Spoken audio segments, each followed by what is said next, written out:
Hello everyone. See you again with the Military Engine channel.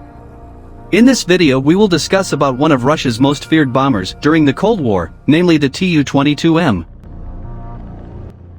One of Russia's mainstay bombers included in long-range missions is the Tu-22M. An aircraft designed for the mission of destroying American aircraft carriers and NATO high targets in Europe should the Cold War turn hot. The Tu-22M3 is the last version of the Backfire still in service. It was offered to the Soviet leadership as a derivative of the Tu-22 blinder. But the Tu-22M is a completely new design compared to its predecessors except in terms of its designations, which are still the same.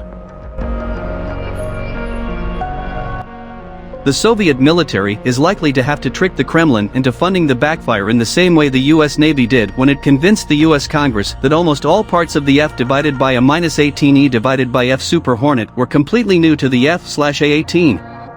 Even though the function is the same. His abilities are also not much different.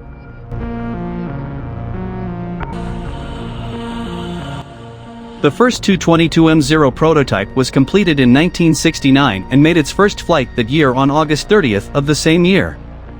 The first prototype of the M3 version flew on June 20, 1977, with initial production in 1978. The final version of the Tu-22M3 entered service in March 1989 before the collapse of the Soviet Union. The Kazan Aircraft Production Association builds around 500 Backfires of various variants.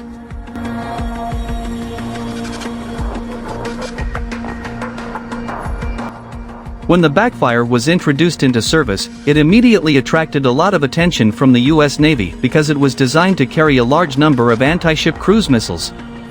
The jet is also very fast with a top speed of Mach 1.88 and will easily maintain Mach 1.6 for long periods and carries a 53,000-pound gun.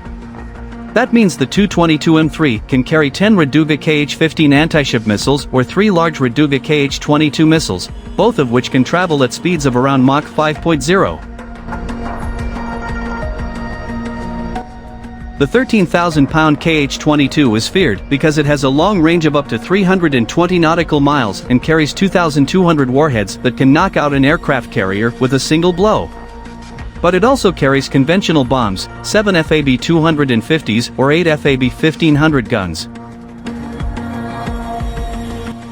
The Tu-22M3 will eventually be replaced by the PKDA, or it could be the Tu-160M2, which Moscow has stated will re-enter production in 2023. But that may not be the end of the Backfire's journey. Because there are strong rumors that China wants to buy the plane.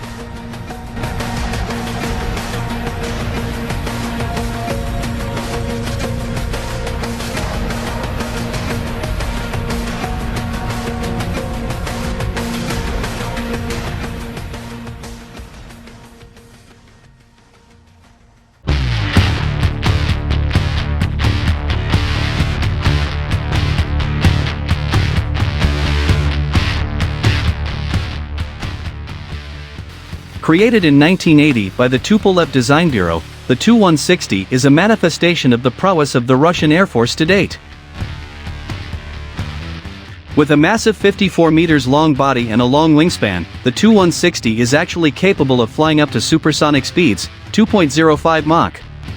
Capable of roaming up to 12,300 kilometers away, the Blackjack can be equipped with various types of Russian-made missiles such as the Raduga Kh-15 with nuclear warheads. Equipped with 4 Samara NK-321 engines, the Tu-160 will use its supersonic speed to avoid enemy missile attacks. This has been proven where on November 17, 2015, the Tu-160 fired a Caliber missile from the Mediterranean which hit Syrian rebel targets. After that, the Tu-160 stepped on the gas and left the battle area as quickly as possible to avoid enemy missile attacks. Therefore, the Tu-160 Blackjack is the most feared Russian nuclear bomber in the United States and its allies because of its insane ability. Not infrequently NATO spoofed the nickname White Swan into Death Swan for the deadly Tu-160 Blackjack bomber. The Tu-160 Blackjack bomber is capable of loading 4 people operating the bomber on long-range missions, with the pilot and co-pilot sitting side by side at the front, plus 2 navigators who individually subspecialize in weaponry and self-defense systems.